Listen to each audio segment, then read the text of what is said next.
Gates is getting a lot of hate recently. Someone told me to go on any of his social media and read the comments, so I did. It seems like a lot of people are displeased with Mr. Gates, with hundreds of thousands of bad comments, and they are being deleted live as they come in. We've all been seeing a lot of Bill lately. After all, he was the only person in the world to have the foresight and predict what is happening now in his TED Talk in 2015. If anything kills over 10 million people in the next few decades, it's most likely to be a highly infectious virus rather than a war. Not missiles, but microbes. More recently, the Gates Foundation was so worried about a pandemic happening, they staged an exercise drill in October of 2019, only 5 months before COVID-19 hit the world. It began in healthy-looking pigs, months, perhaps years ago. A new coronavirus spread silently within herds. The sickest required intensive care, many died. But of course, this could be two complete coincidences. Maybe he's passionate about pandemics because he is influenced by his father's life work. Call it some sort of daddy issue. Bill Gates Sr. served on the board of Planned Parenthood during the group's infancy, a rebranded organisation birthed out of the American Eugenics Society. Sr. would continue his eugenicist efforts by becoming instrumental in the formation of a new philanthropic brainchild called the William H. Gates Foundation in 1994. The company merged with the new Gates Learning Foundation to create the Bill and Melinda Gates Foundation in 2000. Today, it's the largest private foundation in the world, with over $46 billion in assets. The group is focused on many areas that drive continued work across the world. These activities have given birth to new forms of technological, eugenic endeavours. The organisation is simply continuing the Gates family legacy of trying to control the world's systems, including the areas of technology, medicine, and now agriculture. All you have to do is to look at what areas the Gates Foundation gives money to. A quick search and you will find it in 3 key areas: education in the US, global health, and agriculture. Agriculture is what maybe inspired Bill in 2010 to purchase 500,000 shares in Monsanto, valued at more than $23 million. Monsanto has a bad reputation when it comes to health. Evidence that GMOs cause disease has been piling up for decades as the list of countries banning their imports and cultivation grows. Well, Bill Gates is actually continuing the work of Monsanto.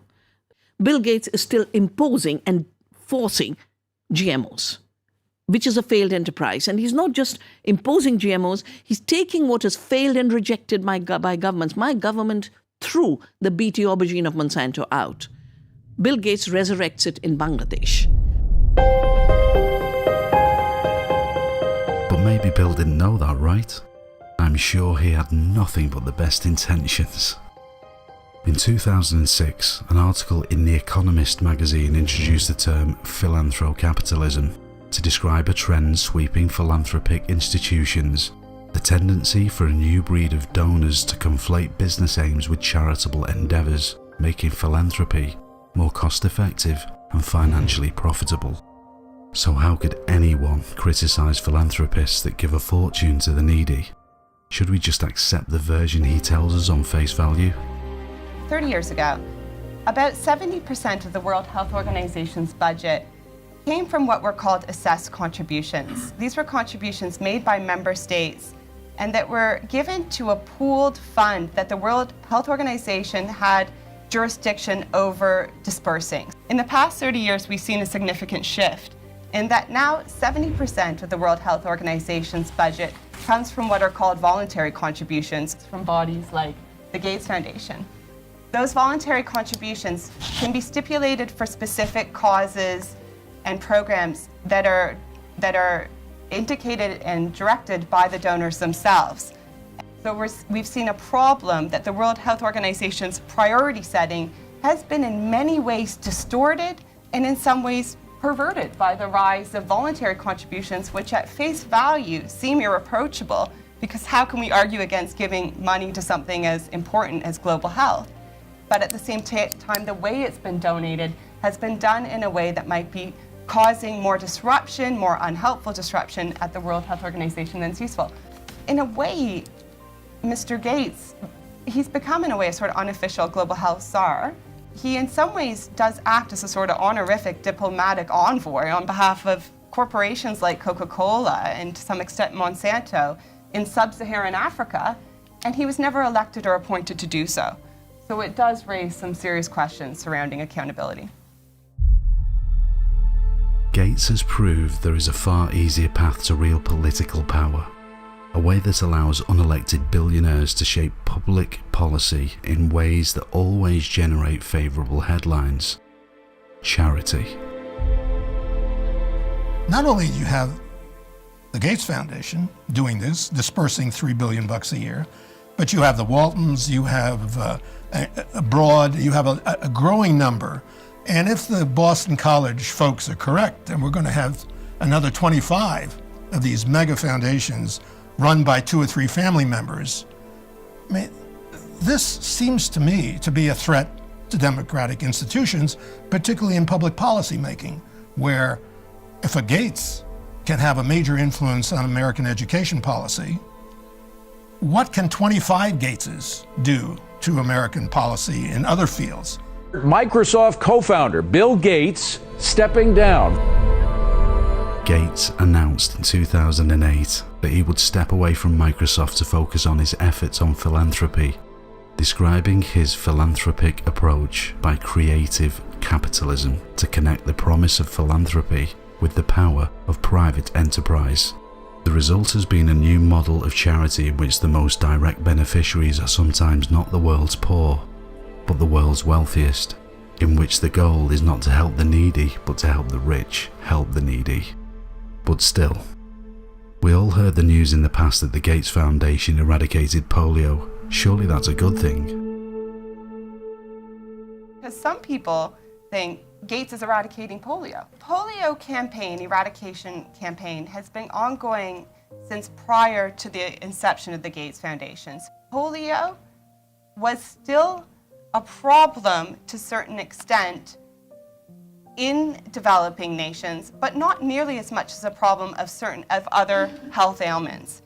It was something that was seen as possibly an easy success. What Mr. Gates has done is taken forward the polio eradication campaign in a way that commands political support and attention, but aren't actually a major priority in poor regions, which would prefer to have more freedom and flexibility to combat ailments that they find to place more of a burden on their populaces. I can hear some of you say, maybe it was just a part of Gates' early strategy to invest in such an easy success with polio in order to get the world attention on him and to make him an authority and a major figure in global health. Let's talk about where we are as a country right now, Bill. What should we be doing right now in the middle of this storm? We should give him the benefit of the doubt on this one too. And since everybody is giving Bill such a hard time, I implore you, dear listener, to consider everything I mentioned to be nothing but a series of coincidences. I don't want to enter debates about Bill's intentions regarding vaccines, microchipping, tracing, ID 2020, Monsanto, his relationship to Epstein, COVID, or any of the few controversies surrounding this man. I'm just going to look into where his funding is going, and maybe this will put things into perspective. Through an investigation of more than 19,000 charitable grants the Gates Foundation has made over the last 2 decades, according to The Nation magazine, it has uncovered close to $2 billion in tax-deductible charitable donations to private companies, including some of the largest businesses in the world, such as GlaxoSmithKline, Unilever, and IBM. They always say, follow the money. Obviously, the Gates Foundation gives away billions of dollars to many public and private organizations, and I am positive some do some good in the world. However, when I look at the number of these organisations, a lot of them seem very familiar, mainly because they are all involved in one way or another with the current situation that we are all in now. And we've seen these faces and logos all around the news for the last 3 months. The World Health Organization received $4.6 billion in donations, $3 billion to Gavi, the vaccination alliance with the goal of increasing immunizations in poor countries, $870 million to Johns Hopkins University, which provides data, statistics, maps, and COVID resources, $280 million to Imperial College London, which created the wonderful computer models that predicted and miscalculated the spread, impact, and death rates of this pandemic. So based on these models, we decided to lock down. $243 million to Oxford University for vaccine research and development, $40 million to the London School of Hygiene led by Professor Chris Whitty, England's Chief Medical Officer, and the list goes on. Some of you are wondering why there are so many TV broadcasters on the list of private companies receiving donations. Just you think about it. Bill needs someone to spread the good news about all this work, so the Gates Foundation adds the media to their list of charity. You would think the funding support will go to broadcasters in poor countries to educate and promote health. However, if you do a small search, you will see the donations went to major broadcasters. The foundation has given over $250 million to media companies and other groups to influence the news. Some of the recipients are broadcasters such as NBC, ABC, MSNBC, The Guardian, and let's not forget the $53 million given to the BBC. The lack of critical voices around the Gates Foundation doesn't really signal, as the media tends to assume, its legitimacy and its widespread acceptance.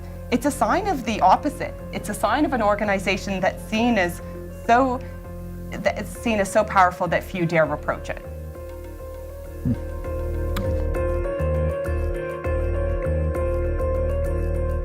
You would have thought if you are spending billions to do good in the world, the results should be felt far and wide and have a direct positive impact. There would be no need to pay people to say good things.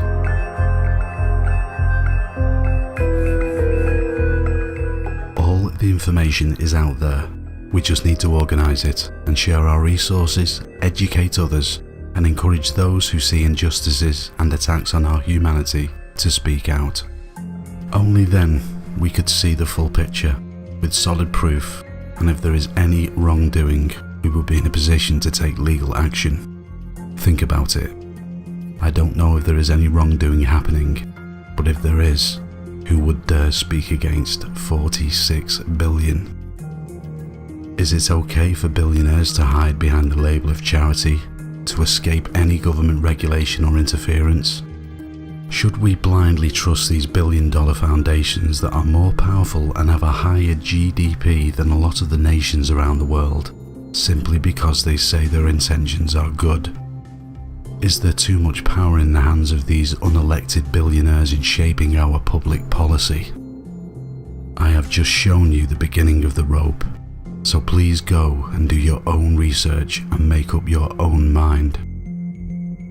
I don't know what Bill Gates and his foundation are really up to, but I have one last question. How many more coincidences do there need to be before it's mathematically impossible?